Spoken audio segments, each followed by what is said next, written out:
Good morning मेरे BEd प्रथम semester के प्रशिक्षुओं। मैं ओम प्रकाश तिवारी, प्रवक्ता Radhika institute of teacher training से आज की कक्षा में आपका हार्दिक स्वागत करता हूं। तो मेरे प्यारे प्रशिक्षुओं, आज मैं आपको अधिगम के प्रकार मतलब टाइप्स ऑफ लर्निंग के बारे में डिस्कस करूंगा। उससे पहले मैं ये कहना चाहता हूं कि आप मेरी वीडियो को लाइक, सब्सक्राइब, शेयर ज़रूर कर दे, साथ में बेल का आइकन प्रेस कर दे, जिससे आगे आने वाली नोटिफिकेशन आपको आसानी से मिल जाए। चलिए अब जानते हैं कि अधिगम के प्रकार क्या क्या है। तो सामान्यतः अधिगम के 3 प्रकार होते हैं। संज्ञानात्मक, ज्ञानात्मक अधिगम मतलब कॉन्स्टिट्यूटिव एंड नॉलेजेबल लर्निंग। दूसरा है क्रियात्मक मतलब कॉग्निटिव एंड फंक्शनल लर्निंग। तीसरा है भावात्मक अफेक्टिव लर्निंग। संज्ञात्मक और ज्ञानात्मक अधिगम क्या है? देखिए, इस प्रकार के अधिगम का संबंध ज्ञान से है, अर्थात अधिगमकर्ता अपने ज्ञान में बढ़ोतरी करता है। इस प्रकार के अधिगम में ज्ञान अर्जित करने की सभी विधियां सम्मिलित हैं। संज्ञानात्मक अधिगम के 3 प्रकार हैं: प्रचयात्मक अधिगम, प्रयोगात्मक अधिगम एंड साहचर्यात्मक अधिगम। देखिए, प्रचयात्मक अधिगम में क्या है? मूर्त वस्तुओं को देखकर, छूकर, सुनकर, सीखकर।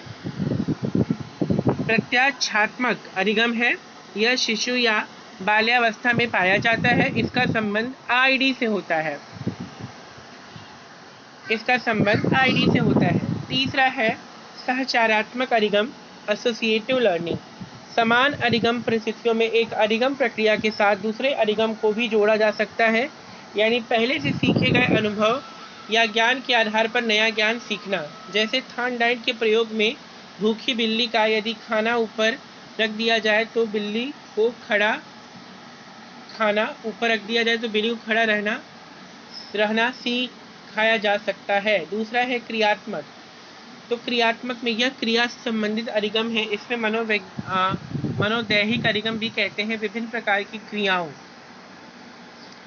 जैसे तैरना सीखना, सिलाई सीखना, खाना बनाना, नृत्य, संगीत, ड्राइंग आदि के माध्यम से होने वाला अधिगम क्रियात्मक अधिगम कहलाता है। यह अधिगम काल में निपुण बनाता है। भावात्मक अधिगम, यह जीव की भावनाओं से संबंधित अधिगम है।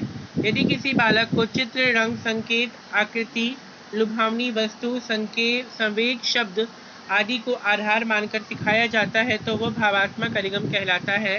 जैसे ट्रैफिक के सिग्नल को देखकर गाड़ी को रोकना सीखना, जो विज्ञान में चित्रों के माध्यम से सिखाना आदि। अधिगम के डिफरेंशिएशंस ऑफ लर्निंग। अधिगम के 3 भेद होते हैं। पहला वाचिक अधिगम, दूसरा गत्यात्मक अधिगम, तीसरा समस्या समाधान अधिगम। पहला वाचिक अधिगम, यह शब्द, भाव, संकेत आदि के आधार पर होता है। गत्यात्मक अधिगम विभिन्न प्रकार की क्रिया पर आधारित अधिगम है। तीसरा समस्या समाधान अधिगम। देखिए, समस्या का ज्ञान, योजना निर्माण, सही योजना का चयन, योजना की क्रियान्विति तथा सूचनाओं अथवा आंकड़ों का संग्रहण, संग्रहित आंकड़ों का विश्लेषण पर आधारित निष्कर्ष तथा परिणाम समस्या समाधान अधिगम के विभिन्न अंग हैं। देखिए, अब हम जानते हैं कि अधिगम के सिद्धांत या नियम। तो अधिगम के सिद्धांत या नियम, थ्योरी और लॉ ऑफ लर्निंग। शिक्षा मनोविज्ञान में अपने प्रयोग तथा अध्ययन के आधार पर अधिगम सिद्धांतों एवं नियमों का प्रतिपादन किया, जो निम्न है: व्यवहारवादी सिद्धांत, थ्योरी ऑफ बिहेवियरिज्म, अनुबंधन सिद्धांत, कंडीशनल थ्योरी, क्रिया प्रसूत सिद्धांत, action delivery principle and gestalt सिद्धांत, थ्योरी ऑफ गेस्टाल्ट, सामाजिक अधिगमवाद, थ्योरी ऑफ सोशल। ठीक है। रॉबर्ट गेने के अधिगम के प्रकार। रॉबर्ट गेने ने अधिगम के 8 प्रकार बताए हैं, जिन्हें सरल से जटिल की ओर आरोही क्रम से निम्न प्रकार से व्यवस्थित किया जा सकता है: संकेत अधिगम, उद्दीपक अनुक्रिया अधिगम, श्रृंखला अधिगम, शाब्दिक अधिगम, विभेद अधिगम एंड संप्रत्यय अधिगम, अधिगम सिद्धांत, समस्या समाधान। अब अधिगम के पद: प्रेरणा, प्रतिक्रिया, अवरोध या बाधाएं, सुदृढ़ीकरण, अनुभव, लक्ष्य। अधिगम की अवधारणाएं: अधिगम के लिए मुख्यतः 3 अवधारणाएं दी गई हैं जो निम्न है: व्यवहारवाद, संज्ञानवाद, संरचनावाद। व्यवहारवाद, इसमें समर्थक थॉर्नडाइक, वाटसन, पावलोव, हल, स्किनर आदि हैं। इसकी वस्तुनिष्ठता पर अधिक बल दिया गया है। संज्ञानवाद, इस अवधारणा के समर्थक Kohler, Koffka, Kurt, Lewin, Max Wertheimer, Jean पियाजे आदि हैं। इनमें मानसिक योग्यताओं एवं क्षमताओं पर अधिक बल दिया गया है।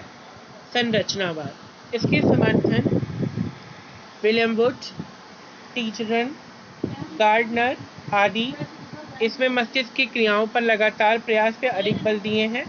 तो मेरी प्यारे प्रशिक्षुओं, आज मैंने आपको अधिगम के प्रकार से संबंधित चीज़ों को बताया है। अंत में मैं अपनी वाणी को विराम देते समय मैं कहना चाहता हूं कि आप मेरी वीडियो को लाइक, सब्सक्राइब, शेयर ज़रूर कर दें। साथ में बेल का आइकन प्रेस कर दें, जिससे आगे आने वाली नोटिफिकेशन आपको आसानी से प्राप्त हो जाए। तो अंत में मैं आप सबको वीडियो को सुनने के लिए धन्यवाद कहता हूँ। धन्यवाद।